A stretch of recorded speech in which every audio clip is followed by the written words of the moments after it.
A boy hung a 500-degree high-voltage device on his front door, then placed sharp toys on the floor and poured ice water on the front stairs, creating a triple trap. Next, he hosed down the stairs leading to the basement, covered the wooden ladder inside with tar, and made steel nails as thick as fingers. Finally, he ran to the treehouse with a rope, connecting one end to the window and tying the other end tightly to the treehouse, creating his escape route. But these traps still weren't enough, so he spread strong glue on plastic sheets, pushed a huge pile of cotton balls toward the kitchen door, and placed sharp toys under the windows. Now the entire house was covered with traps. He wasn't doing this to prank his family for April Fool's Day, but to fight off burglars who were about to break into his house. Kevin was about to have his pre-battle meal when the 9 o'clock chime made him alert. He quickly ran to the back door and picked up his water gun for a final battle declaration. Sure enough, the burglars arrived on time and planned to find a way in through the back door. Kevin decided to strike first by sticking his water gun through the doggy door and aiming at the burglar. Open the door! The second burglar had no idea what was happening and only saw his partner covering his body and kneeling on the ground. He even walked over and kept asking what was wrong. What he never expected was that the second burglar would stick his head through the doggy door and was about to receive a heavy blow. Kevin was as happy as an 8-year-old child after winning the first battle. Outside, the burglars realized this kid wasn't simple and decided to split up to take him down. The first burglar came to the main entrance of the building and went straight up the stairs without looking, only to be thrown backwards. He looked just like a big turtle lying there, still not believing it. He got up from the ground and tried to hold onto the handrail to go up, but was thrown down hard again. The first burglar woke up from his daze with a dizzy head, not even knowing where he was. After recovering, he finally used all his strength to get up, then tried to turn the door handle with his hand, only to get his palm burned red and swollen. Kevin was secretly watching all of this and was once again happy like a child. The first burglar saw that the front door was completely blocked, so he angrily went back to the back door. He carefully opened the door, only to have his hair burned. You think that's it? But the worst was yet to come. The first burglar angrily kicked open the door and rushed inside. Wanting to capture Kevin, he stormed toward the kitchen door. Hearing Kevin inside, the first burglar couldn't stand it anymore and yanked open the kitchen door. Now you're dead! In just a few minutes, the first burglar was so confused by Kevin that he couldn't tell north from south. However, his partner was even worse off than him. The second burglar came to the basement door, breathing heavily and looking very nervous, then took his first step.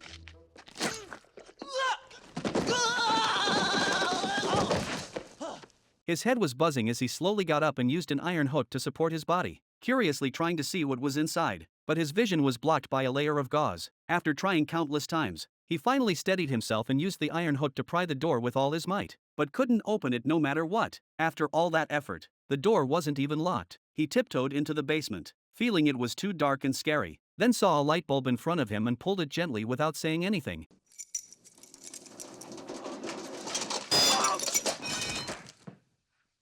At this moment, he didn't know that the most painful part of his body would soon be his feet. He climbed the wooden ladder covered with tar, each step extremely difficult, but never expected there was a steel nail hidden on the ladder. Having no choice, he had to climb barefoot from the basement to the outside, only to see a scene that excited him. There was a window standing open all by itself. He thought his partner had pried it open, but he didn't know that a trap was waiting for him inside. He climbed through the window, looked around cautiously, and after making sure no one was there, couldn't wait to stick his foot inside.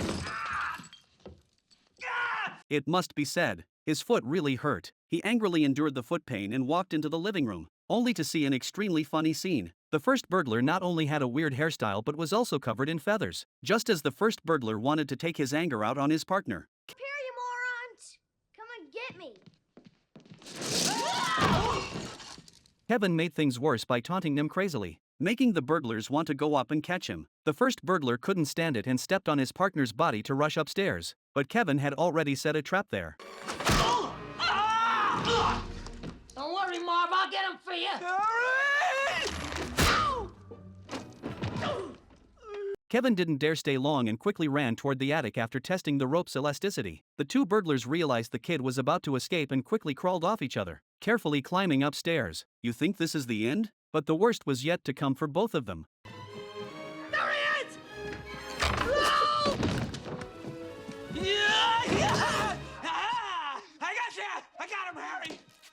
The boy grabbed a spider and placed it on the burglar's face.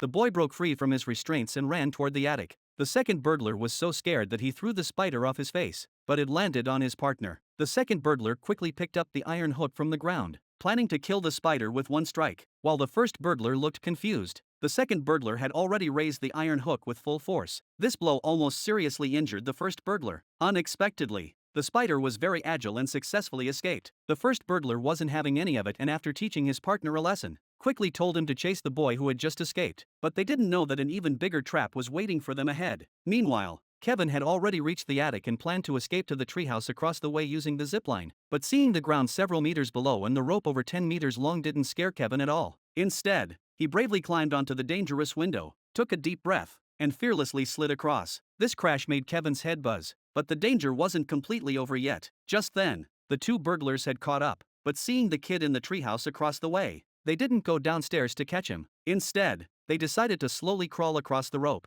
Before they could reach the middle, Kevin cut the rope with scissors.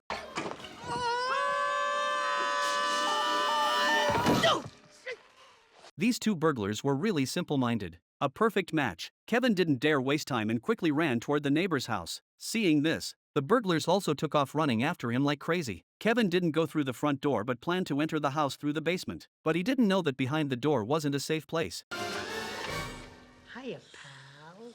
We outsmarted you this time.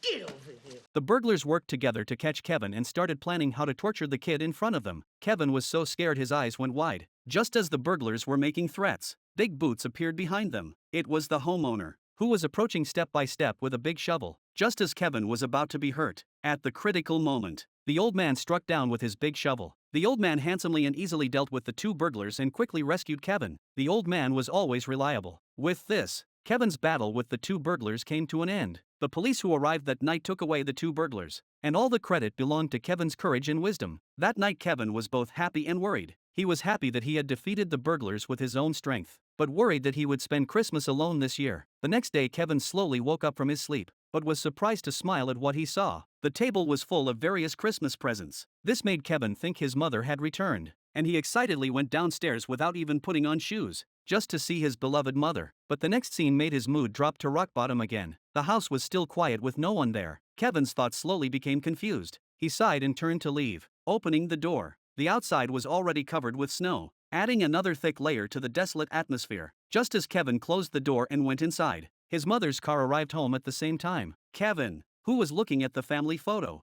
was startled by the sound of the door opening. It was his mother who had rushed back. As soon as she entered, she started calling for Kevin. Kevin ran down from upstairs, and his mother was right behind him as she slowly turned around, facing his mother's gentle smile. Kevin wasn't happy and stared at her expressionlessly. His mother realized her mistake at this moment and walked forward a few steps, facing his mother's sincere apology. Kevin finally showed his long-lost smile.